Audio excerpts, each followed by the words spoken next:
Srinidhi education सोसायटीचे हिंदवी public school Satara येथे 20 डिसेंबर हा दिन संत गाडगेबाबा महाराज स्मृती दिन म्हणून साजरा करण्यात आला। कार्यक्रमाची सुरुवात संत गाडगेबाबा महाराज, छत्रपती शिवाजी महाराज व राजमाता जिजाऊ यांच्या पूजनाने झाली। या कार्यक्रमाचे सूत्रसंचालन कुमारी प्रेरणा कांबळे हिने केले।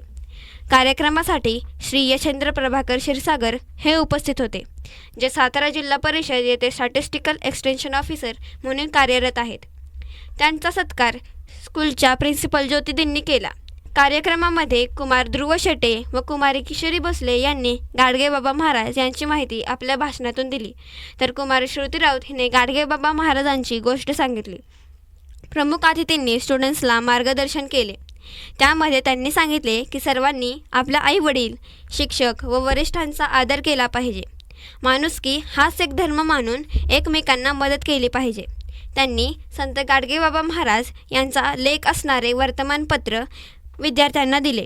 स्कूलच्या प्रिन्सिपल यांनी सर्वांना मार्गदर्शन केले व कुमारी आर्या साळुंखे हिने सर्वांचे आभार मानून कार्यक्रम संपला असे जाहीर केले।